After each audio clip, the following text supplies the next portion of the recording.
Hi செல்லம் வணக்கம். This is மகா எக்ஸைஸ் 3.1ல 7th சம்மா ஆல்ஃபா, பீட்டா மற்றும் காமா ஆகியன ax³ + bx² + c = 0 எனும் பல்லுறுப்புக்கோவை சமன்பாட்டின் மூலங்களாக இருப்பின் sigma alpha by beta into காமாவின் மதிப்பை காண்க. சிக்மான்னு என்ன செல்லம் உங்களுக்கு தெரியும்? கூடுதல். அப்போ எதனுடைய கூடுதல் கேட்குறாங்க? ஆல்ஃபா பை பீட்டா இன்ட்டு காமான்னு கேட்குறாங்க. என்ன மகா இது ஒன்று தானே கொடுத்துருக்காங்க. இது எப்படி கூடுதலாக மாறும்னா ஆல்ஃபா பை பீட்டா இன்ட்டு காமாவுக்கு பதிலாக அப்போ மறுபடியும் என்ன பண்ணோம்? பீட்டா பை அடுத்த 2 யாருங்க போடுறோமோ அவங்க 2 பேரும் இங்கே இருக்கும். அவங்கள ஒருத்தர் இங்கே இருக்கக்கூடாது. அதுமாரி போட்டு எல்லாத்தையும் கூட்டணும். அதான் சிக்மான்னு சொல்கிறது. ஓகே சாமி. ஃபஸ்ட்டு கொடுக்கப்பட்ட பல்லுறுப்புக்கோவையை என்ன பல்லுறுப்புக்கோவை? முப்படி பல்லுறுப்புக்கோவை. அப்போ முப்படி பல்லுறுப்புக்கோவையின் பொது வடிவத்துக்கு நம்ம எழுத போகிறோம். கொடுக்கப்பட்டது ax² + ax³ + bx² + cx + d = 0. முப்படி சமன்பாட்டின் பொது வடிவம்னு சொல்லுங்க சாமி. x³ மைனஸ் பண்ணோம் மூலங்களின் கூடுதல் இன்ட்டு x² ப்ளஸ் மைனஸ் போட்டு இங்கே ப்ளஸ் போட்டாச்சு. மூலங்களின் பெருக்கல் பலன்களின் கூடுதல் 2 2 போட போகிறோம். Alpha into beta plus beta into gamma plus gamma into alpha into x plus போட்டாச்சு minus alpha into beta into gamma = 0.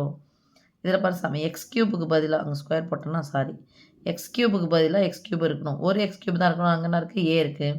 அப்போ என்ன பண்ணணும்? இதை ஏவால் வகுத்துட்டா கேன்சல் ஆகிடும். இது ஏவால் வகுத்தா இதையும் ஏவால் வகுக்கணும், இதையும் ஏவால் வகுக்கணும், இதையும் ஏவால் வைக்கணும். அண்டர்ஸ்டாண்ட்?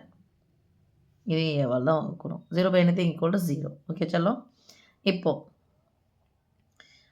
x³ இருக்குது. 1 1 கேன்சல் ஆகிடுச்சு. அங்கே மைனஸ் பதிலாக என்ன இருக்குது? ப்ளஸ் இருக்குது. x² இருக்குது. This implies alpha plus beta plus gamma equal to குறிகள் மாறி என்ன பண்ணணும்? Minus b by a. அதுக்கப்புறம் alpha plus beta alpha into beta plus beta into gamma plus gamma into alpha = ப்ளஸுக்கு பதிலாக ப்ளஸ் தான் இருக்குது. எக்ஸுக்கு பதிலாக எக்ஸ் இருக்குது. இதுக்கு என்ன இருக்குது? c by a. அடுத்தது alpha into beta into gamma = மைனஸ்க்கு பதிலாக இருக்குது ப்ளஸ் இருக்குது. குறி மாறி இருக்குது. அப்போ மைனஸ் d by a. இப்போ என்ன சாமி கேட்குறாங்க? Sigma alpha by beta into gamma = அப்படின்னா சாமி alpha by beta into gamma plus ஆல்ஃபாவுக்கு பதிலாக பீட்டா பை பீட்டா விட்டுடணும். காமா இன்ட்டு இல்லைனா alpha into gamma plus gamma போடணும் பை ஆல்ஃபா இன்ட்டு பீட்டா. இதான் கேட்குறாங்க சாமி. சிக்மானா கூடுதல். ஆல்ஃபாவுக்கு பதிலாக பீட்டா போடணும், காமா போடணும். கீழே beta into gamma alpha into gamma alpha into beta. Okay. இப்போ பொதுவாக பின்ன என்ன இருக்குன்னா பொதுவாக யார் இருப்பாங்க? இங்கே பீட்டா காமா இருக்குது, ஆல்ஃபா காமா இருக்குது, ஆல்ஃபா பீட்டா இருக்குது. அப்போ பொதுவாக alpha into beta into gamma. மேலே என்ன இருக்குது பாருங்கள்? இங்கே ஆல்ஃபா கிடையாது. ஆனால் இங்கே ஆல்ஃபா இருக்குது. ஆல்ஃபாவில் பெருக்கணும். அப்போ ஆல்ஃபா பெருக்குனா ஆல்ஃபா ஸ்கொயர் ப்ளஸ் இதில் பீட்டா கிடையாது. பீட்டா பெருக்குனா பீட்டா ஸ்கொயர். இதில் காமா கிடையாது. காமா பெருக்குனா காமா ஸ்கொயர்.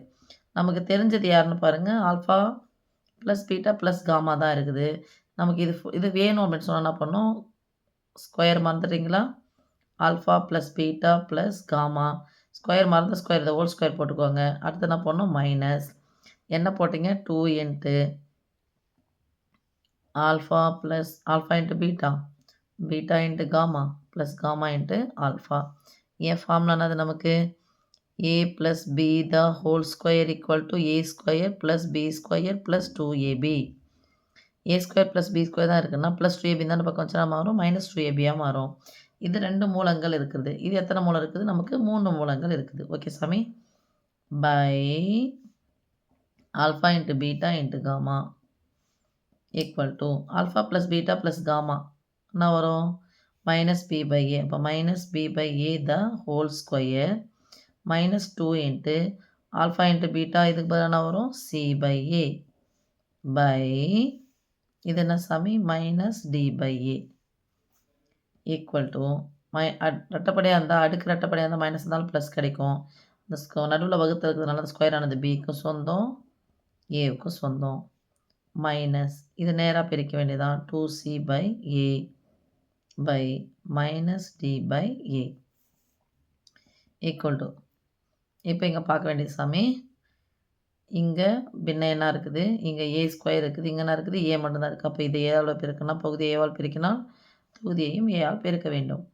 அப்ப b square minus 2 into AC எத்தனை முறை ஏ ஸ்கொயர் வந்தாலும் ஒரே முறை போடணும். இது ஏ ஸ்கொயர், இது A square by minus D by A. இப்போ இந்த ஏவுலேருந்து ஒரு ஏ கேன்சல் ஆகிடுச்சா? 2லேருந்து 1 போயிடுச்சு. கேன்சல்னா நீக்குதல் தானே. இப்போது இதுவும் வகுத்தல் இருக்குது, இதுவும் வகுத்தல் இருக்குது. அப்படியே இப்போ பெருக்கிங்க. இது என்னென்ன சமைங்க பாருங்கள். பி ஸ்கொயர் மைனஸ் 2ஏசிஏ பை ஏ ஸ்கொயர். இந்த பைக்கு பதிலாக பெருக்கல் போட்டோன்னு வச்சுங்க, தலைகீழாக போடுங்க. A by minus D. இதுதான் கேன்சல் பண்ணணும். அப்போ தான் பெருக்க சொன்னேன். இதை எடுத்து பெருக்கலாம். இதுவும் பையில் இருக்குது, இதுவும் பையில் இருக்குது, பெருக்கலாம். So b square minus 2CA by DN போடலாமா? மைனஸ் டிஏ இல்லை ஏடின்னு போடலாம். ஈக்குவல் டு கோணம் போகுது. இப்போ மைனஸ் நடுவில் வந்தாலும் பகுதியில் வந்தாலும் தொகுதியில் வந்து எங்கே போடணும்? சென்டரில் போடணும். மைனஸ் ஆஃப்னு சொல்லிட்டு போட்டோம் அப்படின்னு சொன்னால் இப்படி போடணும். இல்லைன்னா குறிய மாற்றிடலாமா? ப்ளஸ் பி ஸ்கொயர் என்னவா மாறும்? மைனஸ் பி ஸ்கொயராக மாறும். மைனஸ் 2AC மாறும். Minus b square plus 2CA வந்துடுமா? குறிய மாற்றணும். மைனஸ்னால் குறிய மாற்று. Minus b square by AD அல்லது டிஏ. ஓகே சாமி. இந்த மைனஸை நம்ம முன்னாடி எத்தனோன்னா எத்தனை உறுப்பு இருக்குதுங்க? 2 உறுப்பு இருக்குது. இந்த 2 உறுப்புக்காக நம்ம என்ன பண்ண போகிறோம் சாமி? இந்த குறி எடுத்து மாற்றிக்கிறோம். ஓகே செல்லம்.